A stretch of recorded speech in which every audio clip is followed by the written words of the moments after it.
We end with a new chapter on a treasured celebration. 50 years ago, the American Freedom Train steamed across the country to mark the nation's bicentennial. On board, the best of Americana, seen by millions. Well, this year, we're marking 250 years. In tonight's Weekend Journal, CBS's Natalie Brand reports that in the spirit of 76, that train is now a plane. This week, a special Boeing 737 called the Freedom Plane touched down in the nation's heartland. On board, 9 prized, irreplaceable founding-era documents. This is our first stop, the first time these documents have ever flown. So the chance to make Kansas City the first stop is one that we're very proud of. Patrick Madden is the CEO of the National Archives Foundation. And these documents declared independence, they won a war, and forged the constitutional democracy we cherish today. An honor guard carried the precious cargo stored in steel boxes. The exhibit opens this weekend at Kansas City's National World War I Museum and Memorial. There's a lot of requirements. Matthew Naylor is the CEO. Fortunately, at the Museum and Memorial, we meet those requirements in every respect. Humidity controls, light controls, and so forth. Ahead of their travel, we visited the National Archives in Washington to see the priceless papers usually kept in vaults, like the Treaty of Paris. Willing to bet that most people, Americans, have never seen this document. Curator Jesse Krotz says they also include a rare draft copy of the Constitution with handwritten notes and oaths of allegiance signed by some of the nation's founding fathers. George Washington held this piece of paper. Benjamin Franklin, he touched this piece of paper, and now you get to see it. From March through August, they'll fly to museums in 8 cities in honor of America 250. It's a great honor. Houston's Museum of Natural Science is ready for big crowds. Dick Van Terenhout is the curator of anthropology. This is part of our history. This is who we are. This is how we are bound together over time, 2.5 centuries. Words that changed world history and shaped our nation's revolutionary start. Natalie Brand, CBS News, Washington.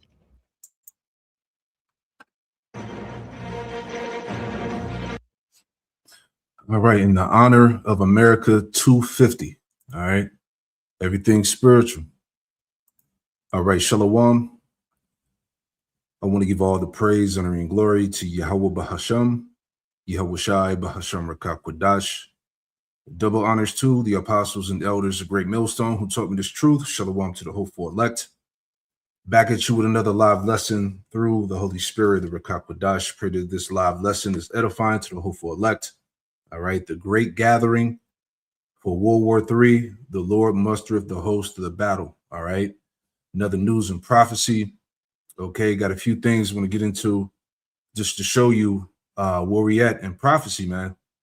Okay, and in this 250th anniversary year for America is a major highlight, within prophecy, man, because we understand that the proud is going to fall, man.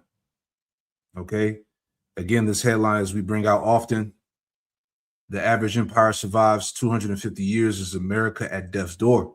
And by the way things are looking, all right, as we've been saying through the spirit, it damn sure looks like it, man. Lord willing. And we're only in the 3rd month of this new year of 2026, and a lot's been happening. All right. The war with Iran, the Middle East, everything's intensifying. The Lord is gathering the nations, all right, in that part of the earth, in Western Asia, okay, for that final battle, all right? And let me get something real quick, just thinking out loud. Scriptures talk about the better is the end of a thing, right? Let's get that in Ecclesiastes 7 and 8. Okay. This is Ecclesiastes chapter 7, verse 8. And it reads, it says, better is the end of a thing. All right. Better is the end of a thing. And it's better for us because this is the end of Babylon the Great. This is the end of our final captivity, man. All right. Our salvation is near. Better is the end of a thing than the beginning thereof. And patient in spirit is better than the proud in spirit. All right. And America is known as the most proud. All right. And the most proud shall stumble and fall. Let's get that too. All right. Pride goeth before destruction. Right. Let's get that in Jeremiah 50. Start at 28. Read down to the point. All right. So this is the book of Jeremiah, chapter 50, and starting at verse 28 here. And it reads, it says, the voice of them that flee and escape out of the land of Babylon, to declare in Zion the vengeance of the Lord, Yahweh Shemel Shai, our power, the vengeance of his temple. All right. So the chaos, the calamity, the uproars, everything that's going on in the earth, how the earth is literally turning up, the earth is on fire. All right. The spirit of war, these things are happening for the sake of his people, man, for the Lord's people. All right, the Israelites. Matter of fact, let's read that in NLT and see what it says. Just curious. All right. Jeremiah 50:28 NLT. Listen to the people who have escaped from Babylon, as they tell in Jerusalem how the Lord, Yahweh Shemel Shai, our power, has taken vengeance against those who destroyed his temple. All right. And the temple now is his people. All right. We represent the temple. All right. Let's read on here. So these things are happening for us. All right. This is verse 29. Call together the archers against Babylon, all you that bend the bow, camp against it round about. Let none thereof escape. And what's heavy too, as we speak, all right, these nations have America surrounded. Okay. There was a news segment about a few days ago, and it spoke about how China's submarines are very, very close to America's borders, man. All right. So people don't really understand that America is literally surrounded. Okay. It says, call the archers against Babylon, all you that bend the bow, camp against it round about, let none thereof escape. Recompense her according to her work, according to all that she have done, do unto her. All right. So this is recompense season, man. This is the time of the Lord's vengeance. For she had been proud against the Lord, against the Holy One of Israel. Verse 30. Therefore shall her young men fall in the streets. All her men of war should be cut off in that day, save the Lord, Yahweh Shemel Shai. And I want to get into that too in a minute, because this draft is coming back. All right. A lot of people have been bugging out, as we talked about before, you know, watching all these reels and feeds online about, you know, the war in Iran, the missiles that are being dropped, you know, the talks of war. Because what they're saying is that this war is going to come to an end, but it's all bullshit, man. Okay. Iran is not running out of missiles. All right. And we'll get into that a little later. Okay. It says, therefore shall her young men fall in the streets, and all of her men of war should be cut off in that day, saith the Lord, Yahweh Shemel Shai. Verse 31. Behold, I am against thee, O thou most proud, saith the Lord, power, Yahweh Shemel Shai of hosts. And that's Babylon, man. America, the most proud. All right. O thou most proud, saith the Lord, power of hosts, for thy day is come. You see? For thy day is come, the time that I will visit thee, right? This is why, again, I played the the 250-year anniversary, okay, because everything about it is spiritual, man. All right, the Lord said that the time has come, the time that I will visit thee, man. Okay, so Babylon is getting ready to be visited with death and destruction, war. Okay, it says, read it on, verse 32. And the most proud shall stumble and fall, and none shall raise them up. All right. So this is the last of America's glory. All right. Like I said yesterday, you know, we're watching the destruction of Babylon live, man. The fall of Esau live. Okay. He's not being raised up. He's not going back to his former glory. All right. His power, his authority is done. Okay. and none shall raise him up. And I will kindle a fire in his cities, and it shall devour all round about him, man. Okay, America is going to be completely decimated, man. According to prophecy, according to the scriptures, man. Right? So moving on here. Okay. This isn't trending topics or trending politics news. It says U.S. deploys doomsday nuclear command planes to the Middle East. All right. So remember the what was the Joe Rogan podcast where Trump was on there, man, and he said that some of the prophets say that World War III Armageddon is going to take place in the Middle East. All right. I believe you said that a couple of years ago, I want to say.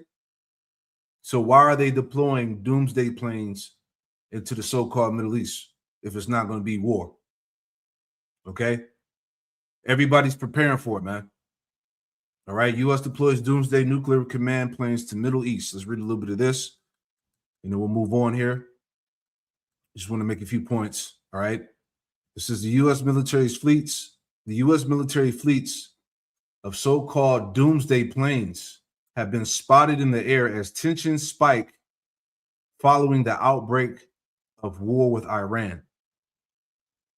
Flight tracking data shows multiple launches of the Navy's E-6B Mercury Strategic Airborne Command aircraft since the conflict began February 28th. The Hawking aircraft, built on modified Boeing 707 airframes, are designed to keep America's nuclear command system alive, even if the country's under attack.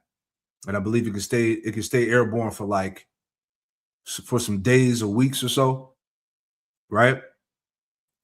It's basically it would be DC's nuclear command in the air if something were to happen on the ground level, right? It says the E-6B essentially acts as a flying command post and communications hub for the President and Secretary of War, equipped with specialized antennas capable of reaching nuclear-armed submarines operating deep underwater. A little bit more here. It says the aircraft can also communicate with satellites, land-based command centers, and underground missile facilities, giving U.S. leaders the ability to coordinate a nuclear response even if ground networks are destroyed. Yeah, see? So it can stay airborne for quite some time, right?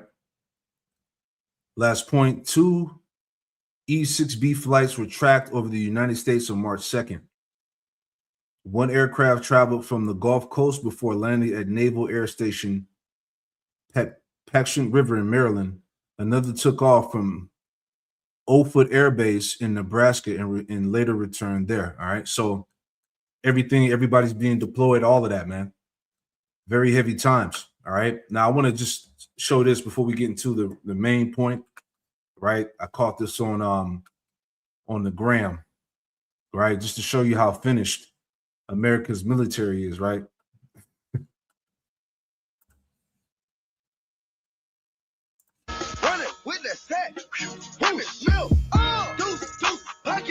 Guys, this is the military. Oh Lord, I'm nervous. This is a different military. Oh, they're out there making TikToks and So these niggas are making TikToks, man, dancing, goofing around and shit. Here it is. We at the point of Armageddon, man. All right. I want to read this real fast because I was like, man, goodness gracious, man. This is Jeremiah. Let's go back to Jeremiah chapter 51. All right. This is your military. All right. Jeremiah 51. And I just want to start at let's start at 28. All right. Jeremiah 51 and 28, it says, prepare against her the nations with the kings of the Medes, all right, which goes back to the Russians, and the captains thereof, and all the rulers thereof, and all the land of his dominion. And the land shall tremble in sorrow, for every purpose of the Lord, Yahweh shall be performed against Babylon, to make the land of Babylon a desolation without inhabitant. All right, so according to prophecy, Babylon is going to be completely wiped out. All right, it's going to be made desolate without inhabitant. Verse 31. the mighty men of Babylon have forborne to fight. All right. So we've seen videos throughout, social media of people crying that they don't want to die for Israel. All right. A lot of these people who enlisted, really enlisted in the military for, benefits, man, to get their education paid for, to get the new car. All right. Whatever. You see, they don't understand that when they signed that contract, all right, it was to sign that contract, to be a sacrifice, man, for the country. So a lot of these, people that are in the military now didn't really consider that, man. And this is why the fears of war, people are scared to fight. All right. Again, the rhetoric about not dying for Israel. Okay. These people are in fear. The mighty men of Babylon have forborne to fight. They have remained in their holes. Their might have failed. Right? America's military is weak. They became as women. All right, which is symbolic to the loss of might, man. Okay? America's military don't got it. All right? They have burned their dwelling places. Her bars are broken. One post shall run to meet another, and one messenger to meet another, to show the king of Babylon that his city is taken at one end. All right? So they're not going to win the war. All right? It's already been prophesied. It's already been declared. And that the passages are stopped, and the reeds they have burned with fire, and the men of war are frightened. Okay? We've been seeing tons of videos, man. People crying. I don't want to go to war. I don't want to die for Israel.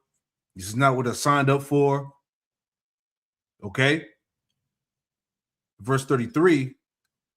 For thus saith the Lord, Yahweh Shem Yahushua of hosts, the power of Israel. The daughter of Babylon is like a threshing floor. It is time to thresh her. Yet a little while, and the time of her harvest shall come. So we're in that time now. Okay, we're in the time of the threshing, the harvest, man. The Most High is getting ready to uproot this place, man. Okay, Ecclesiastes, the 3rd chapter. There's a time and season for every purpose under heaven. All right, the time to kill, the time of war. You see, this is where we at, right? So they're coming after your high school kids now. But that's not enough to make you fucking pay attention. But yeah, they're sending documents home with kids from high school saying that they need to get their information for the military, and the kid has to sign it. They're not even old enough to sign shit, but the parent has to sign it too if they want to opt out, or they want to let the military have their information for a draft. Yeah. You didn't think they were going to hit your fucking house? You're so fucking stupid. I don't want to talk about politics, and I didn't like the war. No. Oh, they're already coming for your college kids. Yeah, they're already on college campuses trying to recruit them to die for Satan Yahoo in Israel. But that's not enough to get you to talk about uncomfortable shit. Any parent who does not put their life in danger to protect their own child, and I know you won't do it for pedophile fucking cannibals, but you know what? Any parent who does not put their life between themselves and their child from danger and being offered up to the demon ball, because that's all the military is going to do, you deserve to lose your kid. You deserve to lose your life. You're a fucking piece of shit and a failure. But you go ahead, go back on your Netflix and your little fucking video games and pay your fucking taxes and be a good little boy.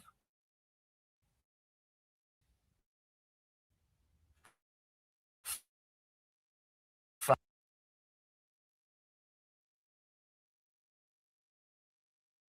you. Free Palestine. Adding on to what I brought out before, and this will know it. Why missile alerts and war updates trigger doom scrolling. All right. This is what these young generation kids are looking up. All right. Man, I remember about 5 years ago, I want to say 6 years ago, whenever it was, and they had the it was the draft site, I want to say, and it basically crashed because people were like bugging out because they thought that nuclear war was going to take off back then. All right. So people are scared, man, in great fear. All right. A combination of war alerts, breaking news updates, and algorithmic feeds are trapping users in a threat monitoring loop. All right. People don't want to die, man. People don't want to go to war, but it's going to happen. All right. This is the will of Yahweh Shina with Shah. Let me make a point real fast. Bear with me. All right. Let me let this computer catch up. All right. The draft is coming, man. Let's go to 2 Ezra 16. All right. Bear with me. All right. This is 2 Ezra 16. And we'll start at verse 32, I want to say. All right. Okay. So this is 2 Ezra 16 and verse 32. It says, and the earth shall be laid waste. And how is that going to happen? Through war.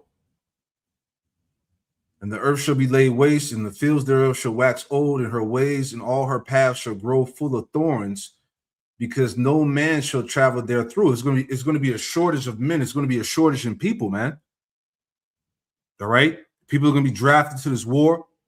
All right. They're going to sacrifice these American people. All right. For the name of the tiny tops, man. All right. Verse 33.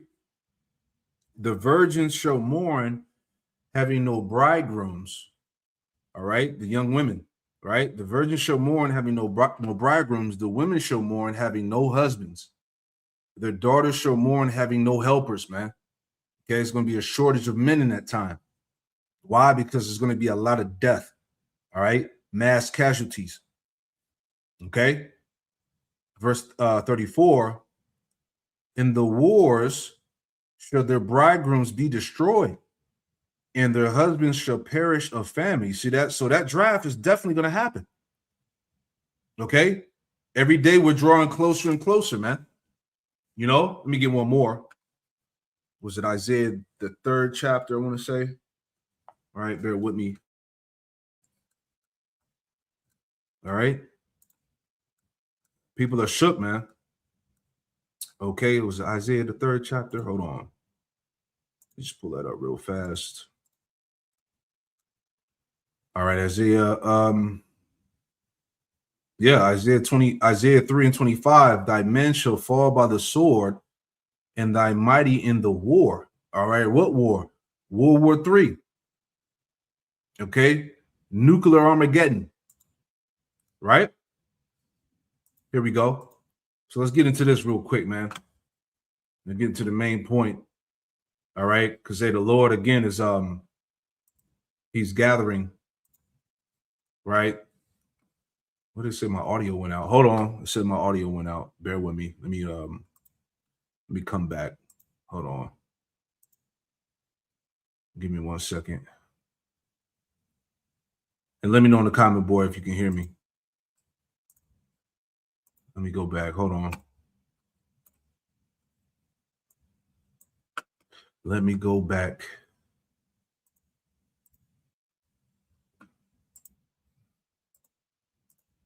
Right. Here we go.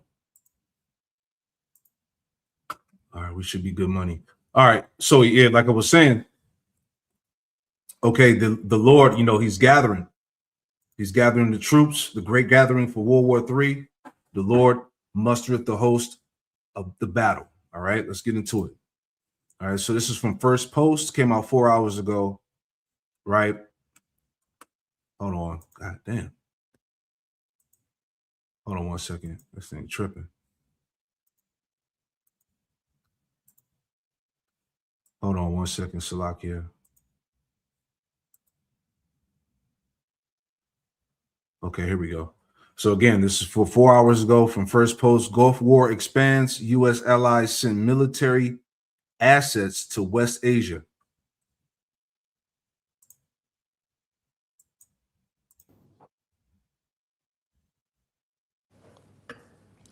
Now let's talk about America's allies. From the UK to France and Australia, none of them declared war on Iran. None of them wanted this fight. They did not want to join it. But one by one, they're all being drawn into the conflict in West Asia. Australia is sending spy planes to the region. Britain has scrambled military aircraft to the UAE. France has been shooting down Iranian projectiles since day one. And the US is weakening one frontier to defend the other. The US is pulling missile defense systems out of South Korea. They're being redeployed to West Asia. Yeah, so as we see, right, America's allies are being drawn to Western Asia. They're all being gathered, all right? That's Zephaniah, okay? And like I've been saying, look how the Lord is moving, right? Zephaniah 3, all right? Prophecy is hitting, man. Zephaniah 3 and 8, it says, therefore wait ye upon me, saith the Lord, Yahweh Shem Shai, unto the day that I rise up to the prey, for my determination is to gather the nations. All right. This video clip is going into America's allies are being forced, all right, to help. They're being gathered into the so-called Middle East. All right. For my determination is to gather the nations, that I may assemble the kingdoms to pour out upon them my indignation, even all my fierce anger, for all the earth shall be devoured with the fire of my jealousy. All right. Beautiful, man. All right, let's go back.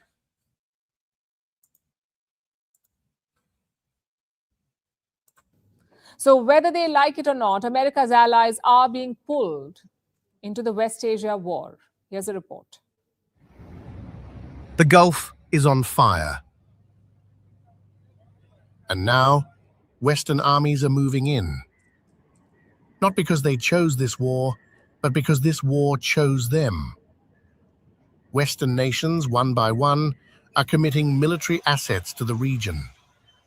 The mission is simple: to shield their interests in the Gulf from Iranian strikes. Australia moved first and moved fast. Canberra announced it will supply the UAE with advanced air-to-air missiles.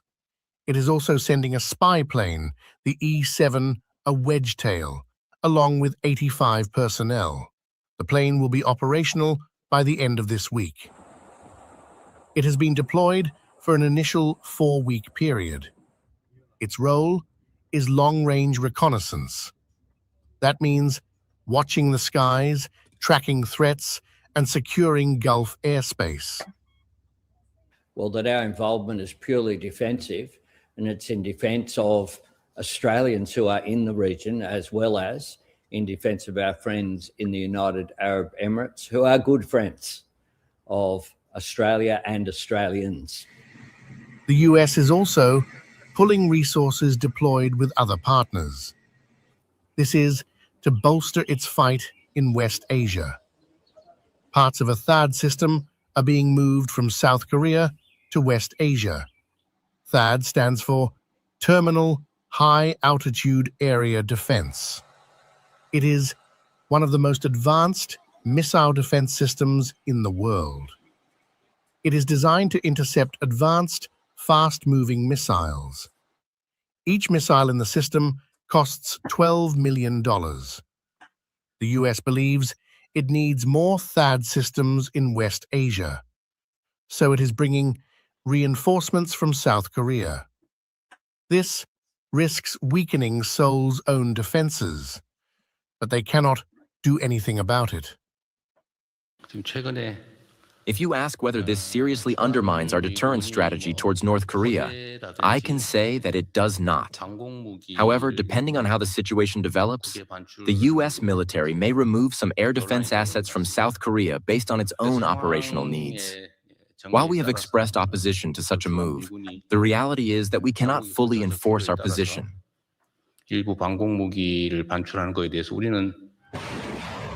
Washington is also pulling Patriot interceptors from its Indo-Pacific stockpiles. They are being redirecting them to the Gulf.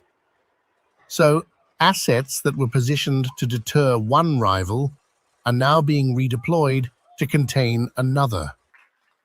Britain is also bolstering its defenses. London deployed military aircraft to the UAE. They will be working alongside Emirati forces and French jets already based in the country. France had been there from the very beginning. French fighter jets have been conducting air patrols and shooting down incoming projectiles since the war began. So, from the UK to Australia, even France, they now have skin in this conflict. Not as aggressors, but as defenders. But the distinction may blur the longer this conflict drags on. And that is the reality settling in across Western capitals. Each barrage that gets through pulls another government deeper into this conflict. Each deployment of THAAD batteries, spy planes, and Patriot interceptors raises the stakes. The West... Yeah, real quick. And that's the Lord, man. Okay? Real fast. Okay, because there's going to be a lot of it's going to be a great slaughter out there in the Gulf, in the Persian Gulf or whatnot, you know. Real fast, Isaiah 13. All right. So these governments, these militaries can't help it, man. They're being forced, they're being pulled into that region, and it's the Lord that's doing that. Okay. He's the one that mustered the host of the battle. Isaiah 13 and 4. The noise of a multitude in the mountains, all right? Mountains represent major governments, all right? The noise of a multitude in the mountains like as of a great people, all right? These military gatherings, man. Nations arming up. A tumultuous noise of the kingdoms of nations gathered together. The Lord, Yahweh Shem Yahushua of hosts, mustereth the host of the battle, all right? The Lord is gathering the armies together. You see? Verse 5, they come from a far country, from the end of heaven, even the Lord, Yahweh Shem Yahushua, and the weapons of his indignation to destroy the whole land. As they were talking about, what is it called? The THAAD systems, the high-level nuclear weapons. All right? Those are the weapons of the Lord's indignation, man. Okay, real quick. Joel, the 2nd chapter, right? Joel 2 and 20. Okay. Joel 2 and 2 and 20. Real quick, Joel 2 and 11. It says, "In the Lord, Yahweh Shem Yahushua shall utter his voice before his army, for his camp is very great." What is this talking about? The nuclear missiles, man. Okay, the nuclear missiles are his army, his camp. For he is strong that executeth his word, for the day of the Lord, Yahweh Shem Yahushua, is great and very terrible. Who can abide in it? All right, because the Lord's Spirit, as you read the top of this chapter on down, the Lord's Spirit is going to be behind those missiles, man, those warheads. He's going to guide them to hit. All right, the point, verse 20, let me jump down. Okay, this is... I started 18. Joel 2:18, deliverance promised to who? To the Israelites, starting with the elect. Joel 2 and 18. Then will the Lord Yahweh Shem Yahushua be jealous for his land. See? And Israel is a people before it's a place. And pity his people. Verse 19. Yea, the Lord will answer and say unto his people, behold, I will send you corn and wine and oil, and ye shall be satisfied therewith. And I will make you no more. And I will make you no more, and I will no more make you a reproach among the heathen. All right, because we're living in the time of our deliverance, man, of our salvation. Okay, it tells you that real quick, just thinking out loud. Isaiah 40, right? The Lord said, "What that our warfare was accomplished." Right? Isaiah 40 and 1. Comfort ye, my people, saith your power. Speak ye comfortably to Jerusalem, and cry unto her that her warfare is accomplished. You see that? Okay, our captivity. Okay, our prison sentence is almost up. It's almost over. That her warfare is accomplished, that her iniquity is pardoned, for she have received of the Lord Yahweh Shem Yahushua's hand double for all her sins. So the time is almost over, man. Okay, our deliverance is near. Right? Let's go back to the point. Joel 2:20, and it reads, it says, I will remove, Joel 2:20, but I will remove far off from you the northern army. All right, going into America's military. Okay, it says, I will drive him into a barren land, right? A barren land. And I will drive him into a land barren and desolate, with his face toward the East Sea. All right, going into the Persian Gulf. All right, that region of Iran, the Euphrates. Okay, it says, in his hinder part toward the utmost sea, which is the Red Sea. It says, and his stink shall come up. And it says his stink shall come up, and his ill savor shall come up, because he have done great things. So it's going to be a lot of casualties, man. There's going to be a lot of death in that region. Okay, it's going to be a great slaughter. See? Let's grab this. All right. With some more news clips here. Right. Let's get into this too. All right. It says Israel panicking over Iran war already. All right. This came out 5 hours ago. Check this out. All right. It's going to get ugly. All right, let's move on to Israel. Yeah, so we've got, sort of a parallel story here going on from the Israelis, where we just talked about how some of Trump's aides are leaking to the press, like, oh, we're trying to figure out how to get out of this thing. Well, the Israelis are apparently leaking to David Ignatius, who's known to be very tied in with the deep state over at the Washington Post, that they are also concerned. So this is worth taking note of with interest. Put this up on the screen.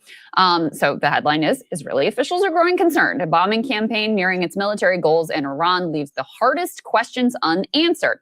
A few senior officials in Israel are starting to voice concern about the escalating open-ended attack on Iran and suggesting possible exit ramps that might halt the war before it further damages the region and the global economy. Talk of an endgame is early, and a decision about whether to stop the attacks rests largely with President Donald Trump. That's not what he said, by the way, in any case, who continues to seek all-out victory. But in a telephone conversation Sunday, a senior Israeli official familiar with the planning and strategy for the Iran war discussed alternatives to Trump's call for unconditional surrender. Official requested anonymity. So that is kind of the line coming out from these Israeli officials is, look, our bases are taking, direct hits. We're going to talk later about the radars that have been damaged. Our Gulf allies are really unhappy in a variety of ways. We'll talk about that as well. But the Israelis are taking active fire in their country. And we really don't have a clear view of just how much damage has been done. But they have to be looking at the same interceptor math that we've been talking about in the context of this war, that we talked about in the context of the 12-day war, and going, I'm not sure how much we are able or willing to sustain. So they may be, reportedly after the 12-day war, it was really the Israelis who were the ones who said, let's call this quits for now. Let's come to some sort of a ceasefire. Let's end these hostilities for now, over precisely some of these same concerns. And I think, Sagar, they would probably be happy adopting effectively like a mow the lawn strategy, like what they've done in Gaza for years and years, where you go in, destabilize, blow a bunch of shit up, make it impossible for the country of Iran to grow and thrive and succeed, create a bunch of chaos. And then once the price gets too much to bear for you, or public sentiment starts to turn, global sentiment, I should be clear, the Israeli public is very much on board with this war. Yeah. But once global sentiment starts to turn, okay, then we'll stop for now, and then we'll go back in at a future time. That seems to be what they're aiming for. But of course, this is subject to the same problem that the Trumpian logic of, if Trump wants to taco, is subject to as well, which is that there is another party to this. And the Iranians seem to have learned a lesson from the 12-day war. They seem to regret having agreed to that ceasefire then, which just allowed the Israelis and the Americans to rebuild and re-equip. so that they could come back in with an even more aggressive illegal war. Yeah, and what I see in terms of the Israeli strategy is more of an acknowledgement of the widening of the conflict, where it does seem to me that the Israelis in the US actually believed a lot of their own BS, that they wouldn't strike elements of the Gulf. They just thought that this is a nightmare scenario. Same with the closure of the Straits of Hormuz. It was one of those like tail end risks, but not something that was really from what they were thinking would happen. I mean, Ignatius even writes that the bombing campaign was nearing the point of achieving its military objectives. But what they find is that, of course, we wish to topple the regime, but that's not the only end game. This is the Israeli. Once the major military targets have been eliminated, Israel will have achieved its goals. Iran won't surrender, but it can send messages to accept a ceasefire within U.S. conditions. But what that ignores is how the Iranians are going to respond, number one, and they've already gone for the max strategy. But two, I think what they're also saying from the Israeli perspective is they're like, oh man, now we're tied at the hip here with the United States, with Trump. We're tied at the hip, obviously, with them. They want to declare this some sort of regime change, but they're also learning, as we continue to see, there's strikes all over Israel. I mean, look, the war has already widened. Israeli soldiers have even been killed. Now with Hezbollah, they're having to expand into Lebanon. And what they like, as you said, is having the boogeyman exist. But if they actually go forward, then what are they going to do? They can't rile up their whole population every few years and say, oh, well, we have to go bomb them because of their nuclear threat. If they actually did replace the regime, then they would have to, first of all, we'd have to live with their consequences. And people could see how much of a nightmare that it's all become. But I think more than anything, this is probably more about munitions math, and it's about defense readiness and the reality of a long war and what it's all going to look like. Yeah, well, and there were also some indications before Trump kicked off this war that it was the Israelis. Again, this was some reporting that came out. Netanyahu had come to, visit Trump in December. And it looks like that's when they made the decision, like, okay, we're going to go to war. And in my opinion, all the negotiations were totally fake, as evidenced by the fact that they sent two guys who really didn't know what they were talking about in order to lead these alleged negotiations. And of course, while you're in the midst of these negotiations and the Iranians have just given up more concessions than they have ever had, that's the moment when you choose to actually start the war. But in any case, there was reporting that it was actually the Israelis that were like, wait, we're not ready to start yet. And the U.S. moved even more firepower into the region, moved another carrier strike group into the region. And so the alleged diplomacy was to kind of run out the clock so that the war could start at a time when we would be somewhat more prepared. Just imagine how disastrous this would have been if it started even earlier, when we were even less prepared, given what a disaster it already is. So yeah, I mean, the Israelis are the ones taking the direct hits in their country. And so they've now realized that, I don't know if they ever believed, they probably didn't, that if they decapitated the regime, that the whole thing would collapse. But once that has not come to fruition, there's no signs that you're going to have some sort of, regime change. The Kurds. Yeah. All of this shit that they're doing. All right. This whole war with Iran is backfiring on them. All right.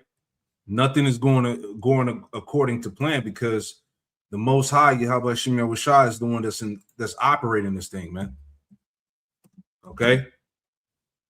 Let me get that in Psalm 7. All right. It talks about how he's going to fall in his own pit.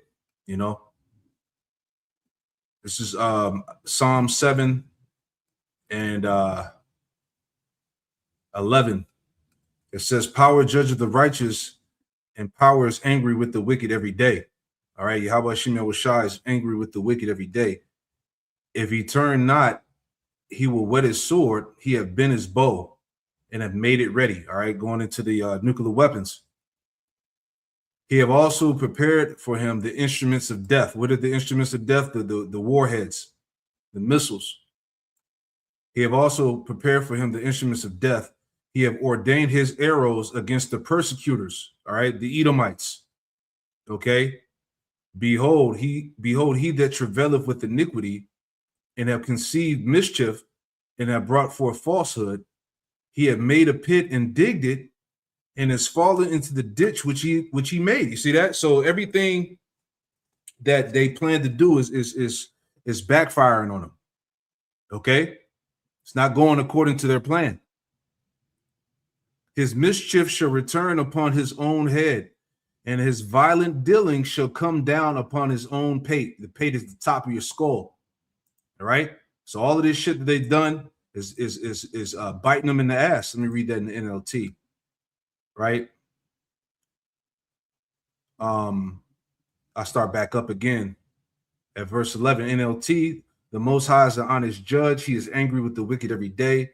If a person does not repent, the Most High will sharpen his sword and will bend and string his bow. He will prepare his deadly weapons and shoot his flaming arrows. The wicked conceive evil. They are pregnant with trouble and give birth to lies. They dig a deep pit to trap others, then fall into it themselves. See?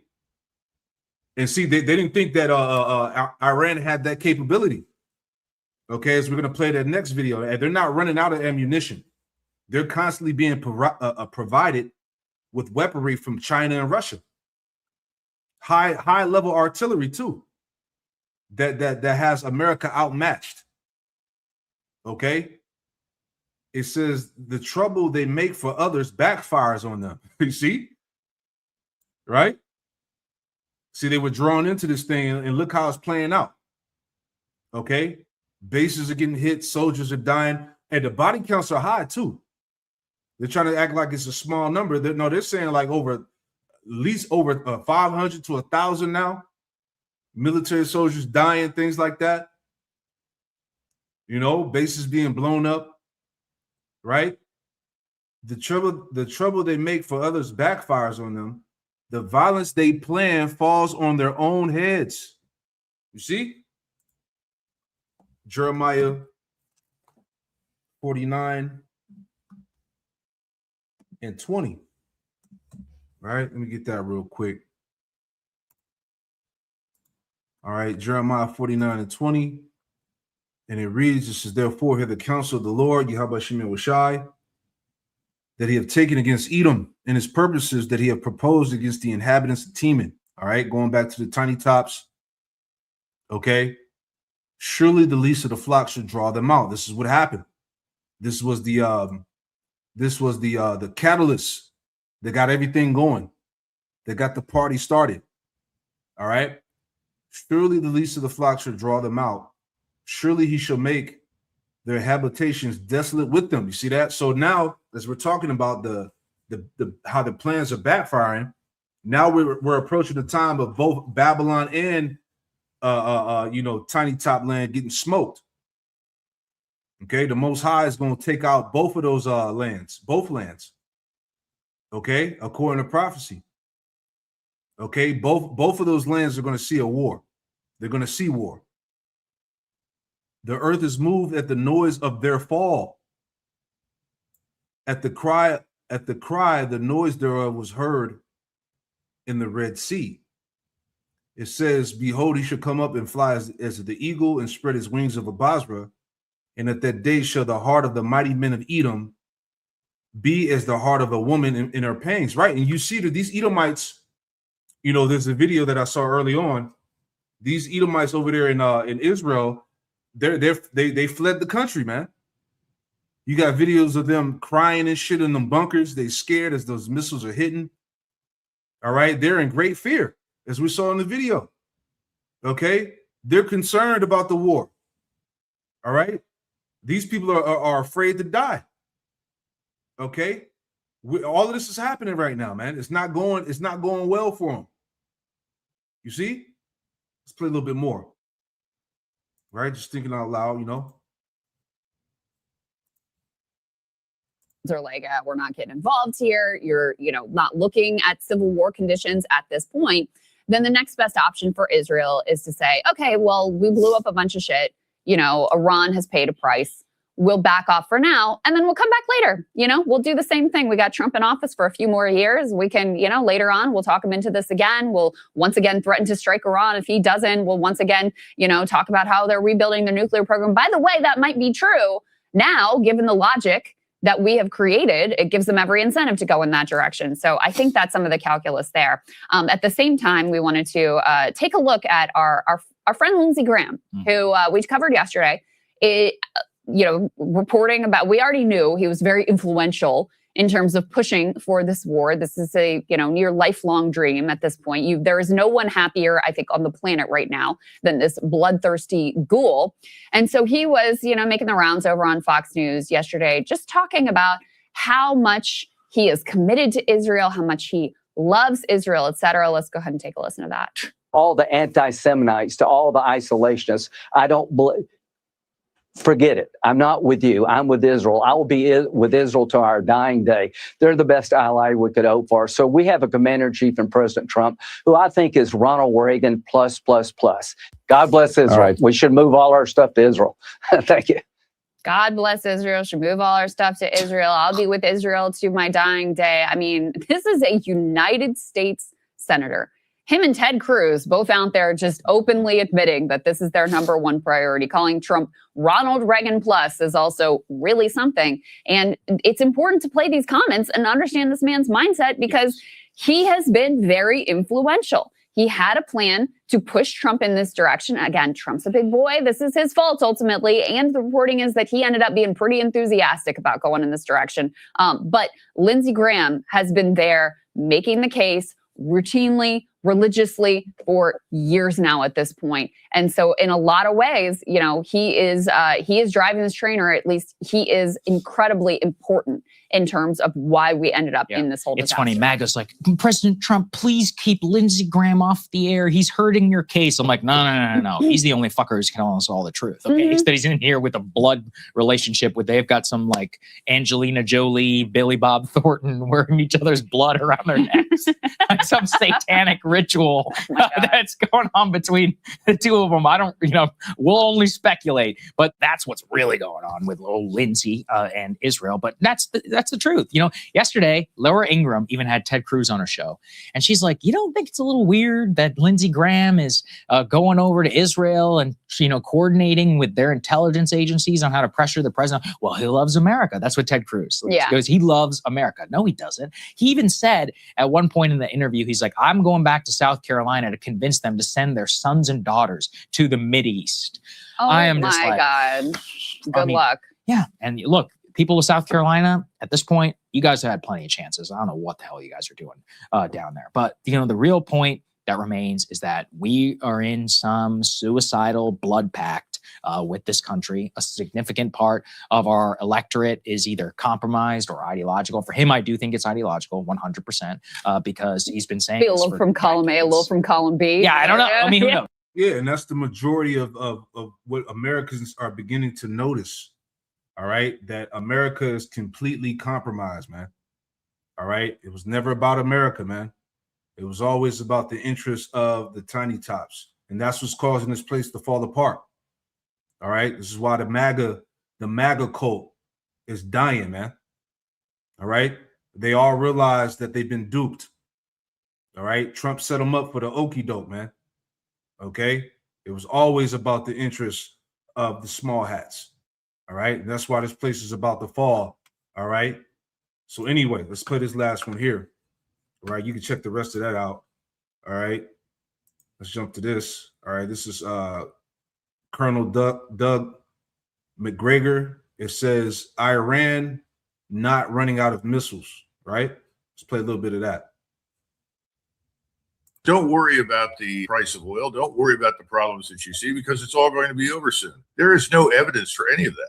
I don't think the Iranians got the memo, because as far as they're concerned, this war is going to continue. And the other point is that despite the fact that most of their air defense capability doesn't exist anymore, or it hasn't worked very well, they are able to shoot down what I would call all of the terrestrial ISR platforms. These are manned and unmanned that fly in order to verify, confirm targets on the ground in the perpetual chase to find ballistic missile launching sites. All of those continue to be shot down. That's very important if you're an Iranian, because that means it's still very hard for us to find and target everything. And secondly, there's no evidence that the Iranians are running out of missiles. In fact, they've now announced that their ballistic missiles will carry as a minimum 1,000-pound payload. That means 1,000 pounds of explosive up to 2,000 pounds of explosive. In other words, they're not skimping in any way, shape, or form. They are pulling out the stops. And we continue to see tremendous damage inflicted, particularly on Israel, which we don't see very much on television, but it's pretty severe.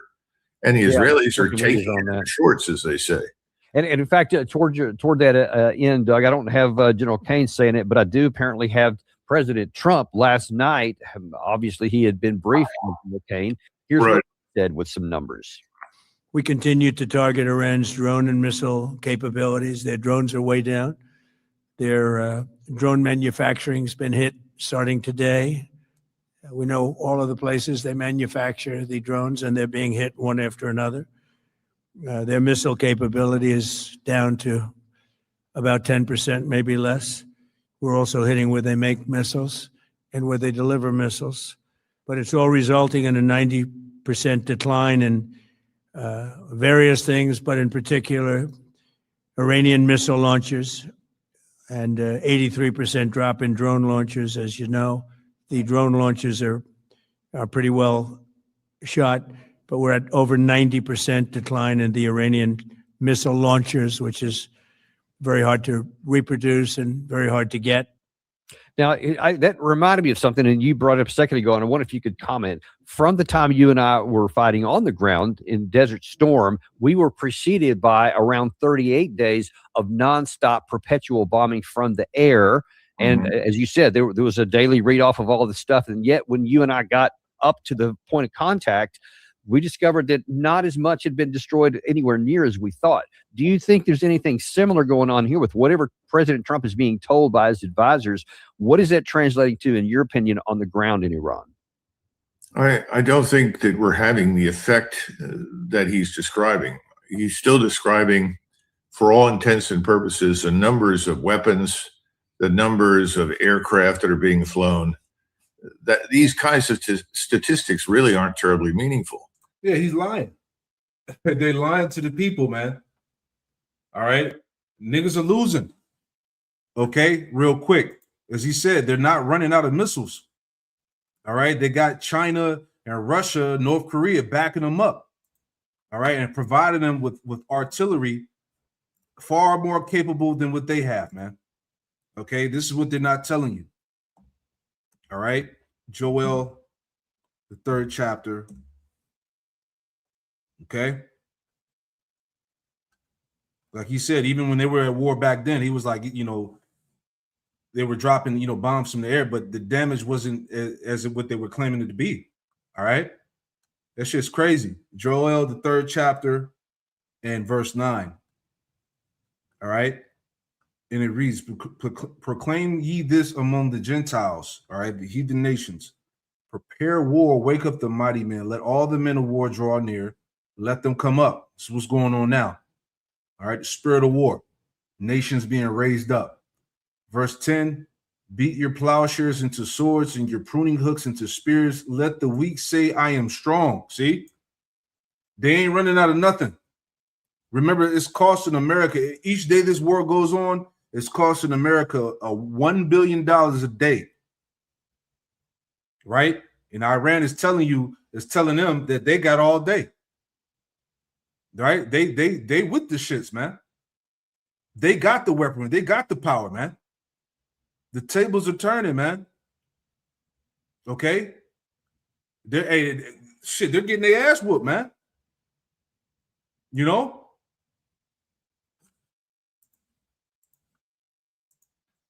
You know, it's sort of in the same category as, well, we killed the supreme leader.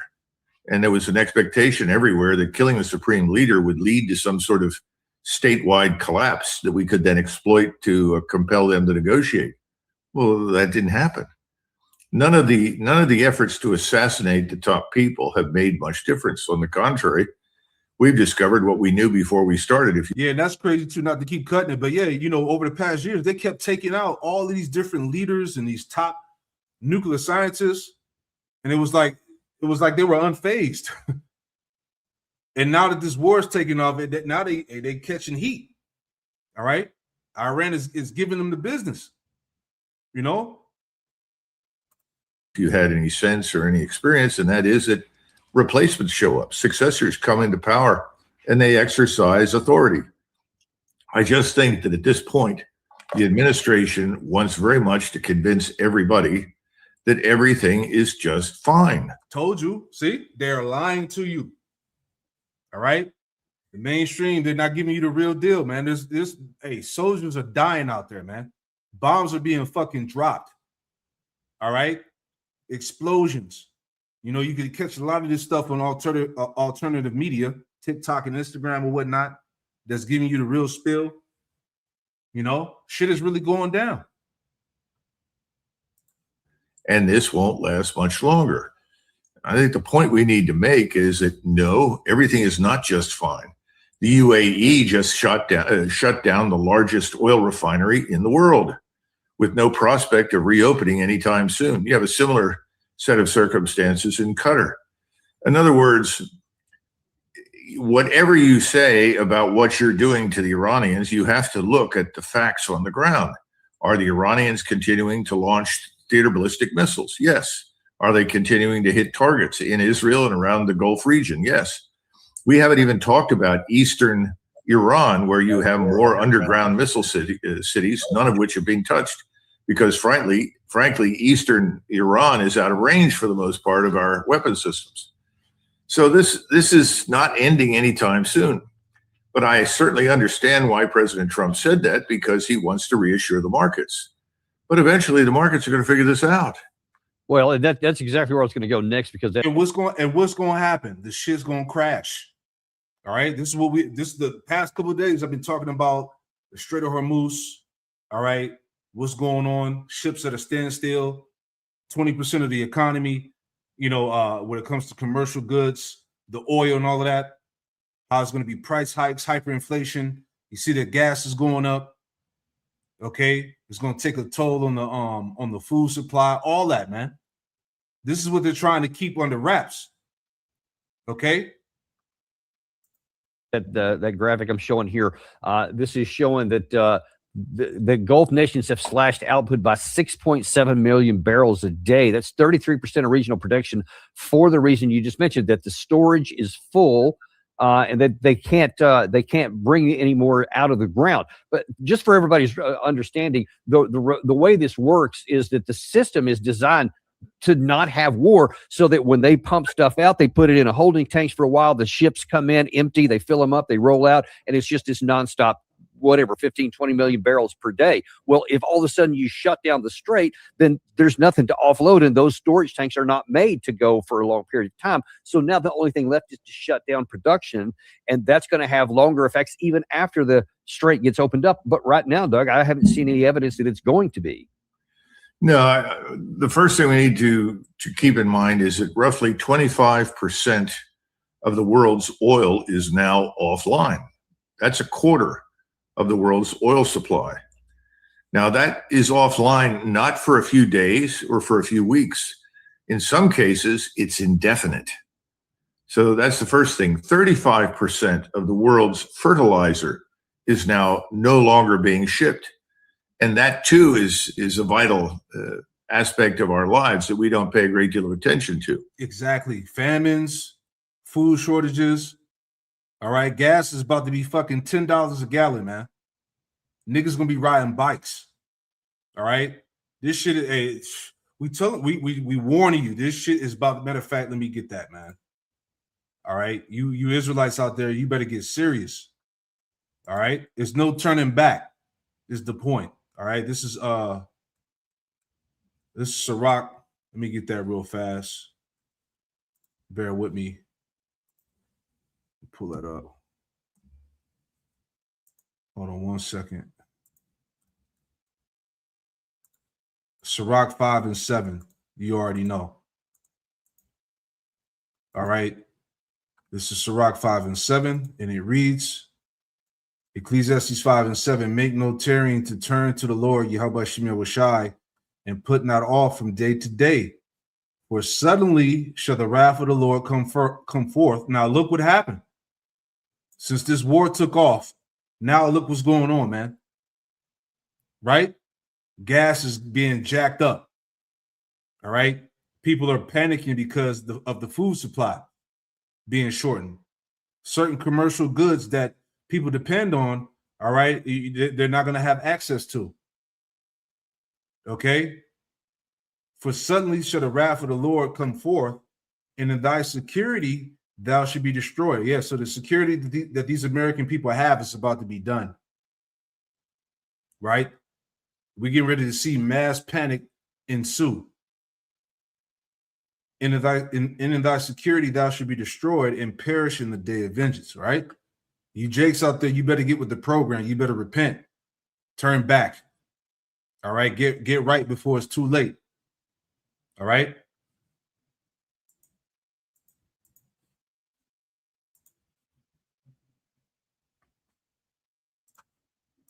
So that's the first thing. 35% of the world's fertilizer is now no longer being shipped. And that too is a vital aspect of our lives that we don't pay a great deal of attention to.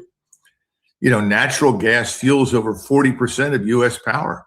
Higher gas prices lead to immediate utility bill increases for consumers. So what's this mean? US manufacturers of fertilizers and chemicals face higher feedstock costs. Eventually, we're going to see the price of food and consumer goods rise dramatically. And what about monetary policy? Persistent energy-driven inflation could prevent the Federal Reserve from cutting any interest rates as they previously planned in 2026. So when you go to regions of the world, you look at a place like Europe. You know, we went into March 2026 with a very low inventory compared with previous years. Roughly 46 billion cubic meters of liquefied natural gas, or liquefied gas and global gas. So at the end of February, compared to 60 billion cubic meters in 2025, we have 46 billion. So by February 28th, there were reports coming in indicating that LNG, liquefied natural gas, specific storage fell below 30% capacity. In Asia, the demand rate remains extraordinarily high, particularly in China and India. Each of those countries depends upon 50% of their oil from the Gulf. And even though Iran has said if it's a Chinese or Indian ship, you get to go through the Gulf. Well, if you're not refining anything, if you're not extracting anything, if you can't store anything, what does that say about the global supply outlook?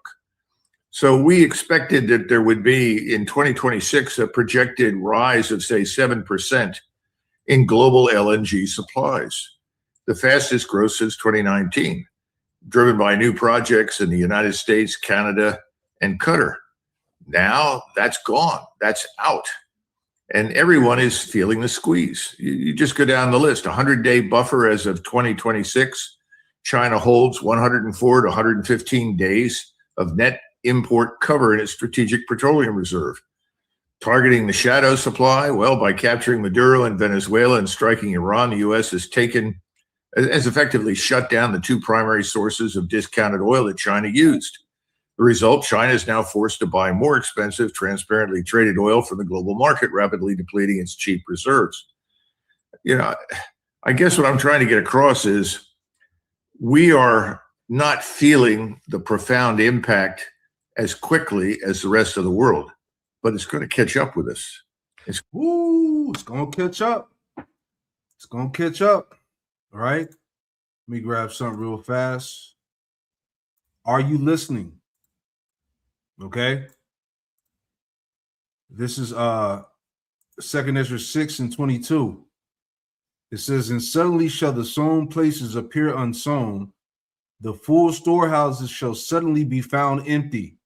All right. Your grocery stores. Okay. It's going to be famines, shortages. Okay. Hey, the Most High is saving the best for last. Right. Other countries are feeling it, but it's all eventually going to hit the shores of America sooner than what you realize. Okay. It says,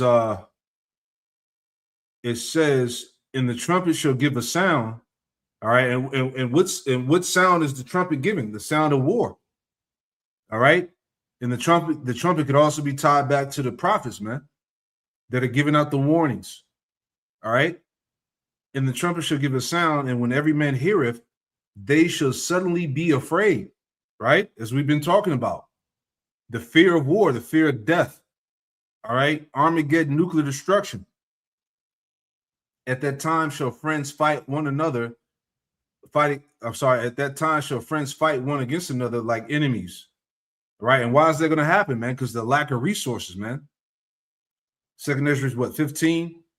Because of tribulation and the lack of bread. right? And at that time shall friends fight one against each other like enemies, one against another like enemies, and the earth shall stand in fear with those that dwell therein. The springs of the fountain shall stand still, and in 3 hours they should not run. All right, so it's gonna get chaotic, man. You know, we'll play a little bit more, we'll wrap it up. But you get the point, man. Okay, the great gathering for World War III, the Lord mustered the host of battle, man.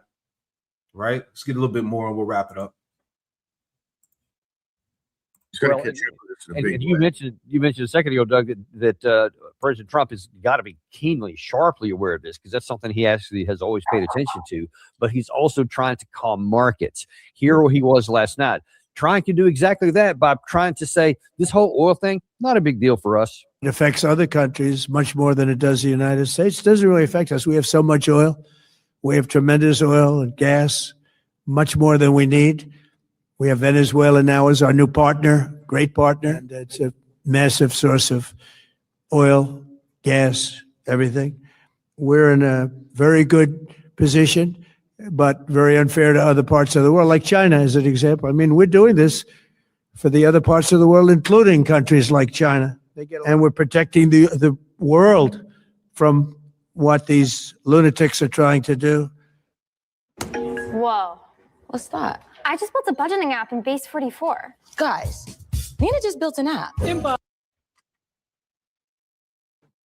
Now, what if you could talk about that, Doug? Because obviously we do have plenty of domestic oil, but oil is a global commodity which still affects our economy. I wonder if you could explain what the risks are for us. Well, I think the first thing to understand is that inflation is going to catch up with us, and electricity costs are going to rise. Industrial goods will become more expensive, and our monetary policy is going to be constrained. You can't cut interest rates in the current setting, current environment. So I think those three things, electricity costs, industrial goods, monetary policy, all of those will affect us negatively. Now, that may not be felt by the middle of April, but I suspect you'll start feeling it by then. But certainly by the time the summer hits, it's going to get ugly. And this is something that's going to hurt us badly as a country through the summer, and will have profound consequences for the president. Ooh, man, there you go. Hey, what more can we say, man? All right. And it's spiritual, man. We're approaching the Passover. All right. Who knows what could happen between now and then? All right. It's going to be a hot ass summer. I'll tell you that. Okay. Hey, these oil, these tankers, these ships they've been docked. They're stopped. Okay. Supplies are not going to be shipped. All right. So shit's about to get real. All right. And you can check the rest of this video out. All right. We got about 11 more minutes left. But hey, the point was made, man. All right. A prophecy is hidden. All right. So hey, we'll leave it like that. You know, I pray that this lesson was edifying, man. Hey, it's going down. Again, the great gathering for World War III. The Lord mustereth the host of the battle, man. Shalom.